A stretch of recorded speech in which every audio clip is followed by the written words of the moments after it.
Assalamualaikum. Waalaikumsalam. Boleh masuk, Kak? Boleh, silakan masuk. Silakan duduk.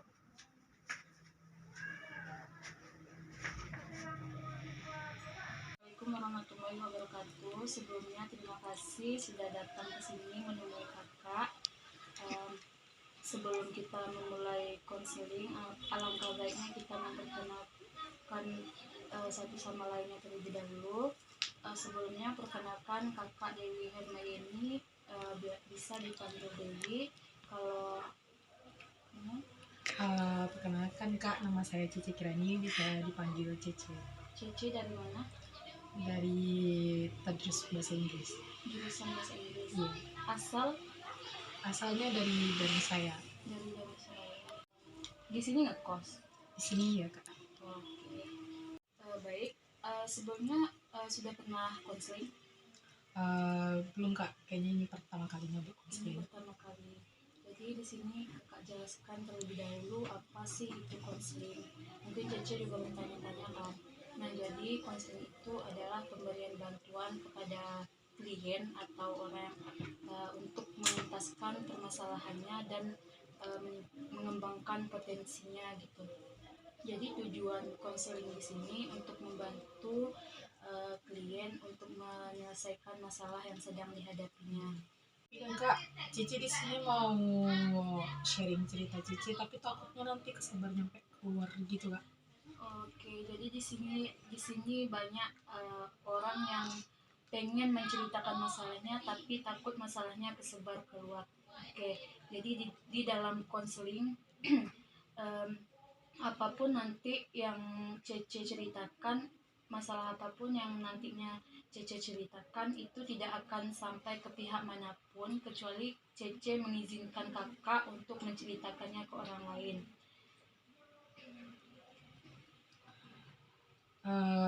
Ini langsung cerita aja nih, Kak. Iya boleh, dan di sini Cece bisa menceritakan semua masalah Cece tanpa ada unsur keterpaksaan apapun.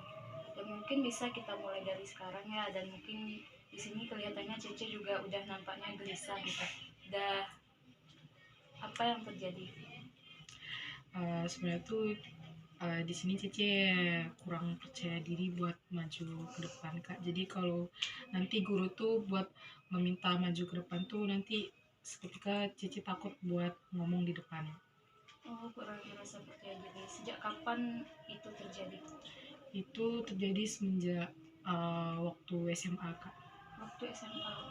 Di SD, SMP, Cece berani untuk maju ke depan? Ya, mungkin waktu SD SMP berani karena belum ada beban gitu ya, kayak. Tapi pas sudah SMA mungkin takut buat ngomong, takut guru ngejudge yang jelek-jelek gitu. Pernah terjadinya kayak Cece maju ke depan terus atau pernah ngerasain trauma gitu? Takutnya itu karena nanti tuh guru tiba-tiba ngomongnya itu bukan yang saya mau, tapi saya mau yang ini. Nanti tiba-tiba Cece udah ngeblank aja nyampe di situ. Oh, jadi itu cuman pemikiran Cece tapi belum terjadi. Iya, seperti itu, Kak. Atau pernah terjadi? Pernah terjadi juga.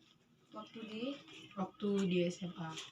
Oh, jadi semenjak itu Cece kurang rasa percaya diri lagi semenjak kejadian itu. Terus saya nanti juga takut kalau salah ngomong di depan, nanti teman-teman di belakang pasti nanti akhirnya ngejek gitu, Kak. Jadi ya begitu. Oke. Cece saat Cece disuruh maju ke depan sama ibu, waktu pertama ditunjuk itu awalnya kayak kaget gitu, Kak. Kenapa bisa tiba-tiba ditunjuk, padahal berharapnya dari rumah untuk tidak maju ke depan kelas, cukup duduk di kelas saja dan menyimak pembelajaran gurunya. Tetapi pas di situ tuh tiba-tiba langsung ditunjuk, jadinya agak kaget. Terus ya agak bingung mau jawab apa di depan nanti. Tapi Cece tetap maju. Tetap. Perasaan Cece di depan gimana? perasaan di depan itu kayak ragu-ragu mau ngomong apa sebenarnya pas ditanya ibunya, nanti mau menyampaikan apa buat di depan, jadi kayak ya awkward aja pas di depan. Jadi sampai di depan tetap bisa apa yang di ini guru, dan reaksi gurunya gimana? Reaksi gurunya pas kalau lancar-lancarnya di komen bagus, tapi pas kalau lagi buruknya nanti dikasih saran gitu kak. Dikasih saran. Jadi saat kasih saran tuh bagaimana perasaan Cece? Pas dikasih saran tuh mungkin agak lega ya kak, tapi yang dipikirkan itu lagi gimana nanti pas ngadepin teman-teman itu, gimana nantinya teman bereaksi dengan apa yang udah ditampilkan di depan. Oke. Di satu sisi Cece mengatakan kalau Cece lega dengan reaksi ibu guru Cece. Di sisi lain Cece mengatakan kalau Cece kepikiran dengan reaksi teman-teman Cece. Sebenarnya bagaimana? Sebenarnya tuh lebih takut reaksi teman daripada reaksi gurunya kak. Lebih takut tanggapan teman-teman di belakang daripada reaksi ibu. Iya. Oke. Apa di sini Cece pengen berubah agar bisa percaya diri lagi? Pengen kak. Ada nggak upaya Cece untuk bisa percaya diri lagi? Upaya kayak bingung ya kak, upayanya bingung juga mau ngelakuin apa kak. Oh, baik. Jadi di sini ada yang dalam konseling ada yang namanya pemberian contoh. Bisa kakak lakukan? Bisa kak. Baik. Jadi waktu kakak SMA ada teman kakak yang dia tuh orangnya bisa dibilang introvert, takut dengan orang-orang banyak, dan dia pun sangat pendiam di kelas.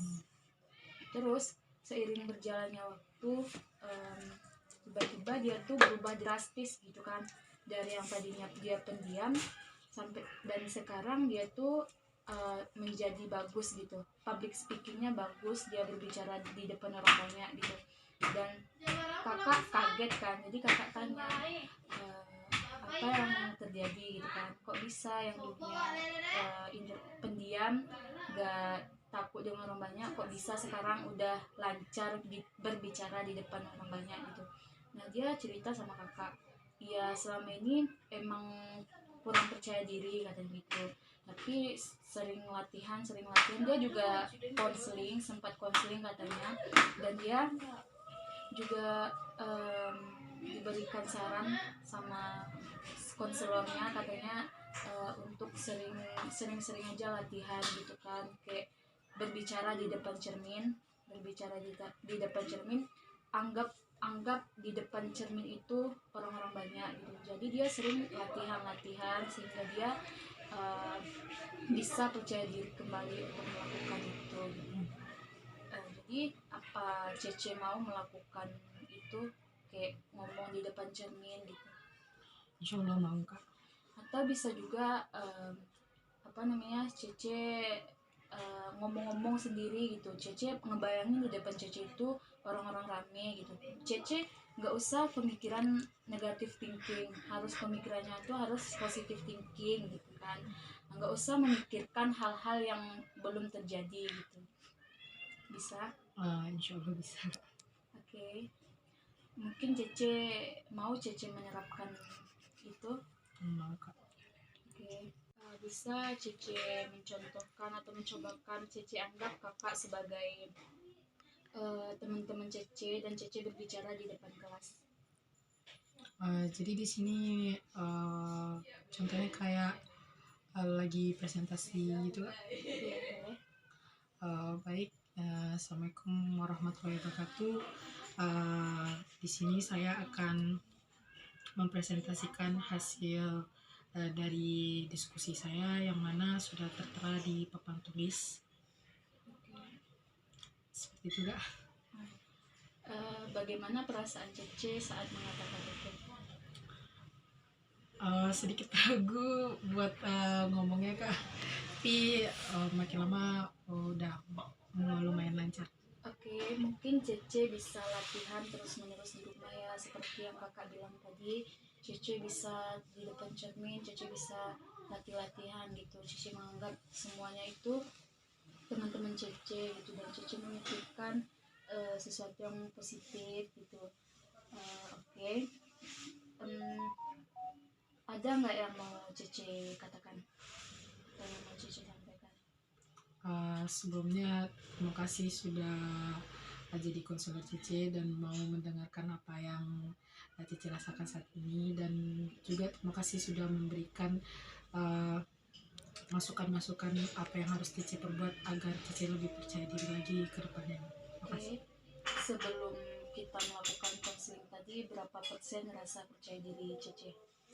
Mungkin yang dulu awalnya cuman kayak sekitar 45%, sekarang lumayan naik menjadi 60% gitu. Oke. Sebelum kita melakukan proses konseling tadi, berapa persen rasa kepercayaan diri Cece? 50%. Oke. Setelah kita melaksanakan proses konseling ini, ada peningkatan nggak? Ada Kak, mungkin sudah naik jadi 80%. Oke. Jadi di sini kakak menunggu kabar baik dari Cece selanjutnya ya. Semoga Cece bisa berubah setelah melakukan konseling. Bisa kita tutup. Baik, kakak berterima kasih kepada Cece karena Cece sudah mempercayai kakak untuk menceritakan masalah Cece. Dan semua yang Cece ceritakan tadi tidak akan sampai ke pihak manapun kecuali Cece mengizinkan, seperti yang sudah kakak katakan sebelumnya. Oke, di sini kita tutup saja ya. Baik, assalamualaikum warahmatullahi wabarakatuh. Waalaikumsalam warahmatullahi wabarakatuh.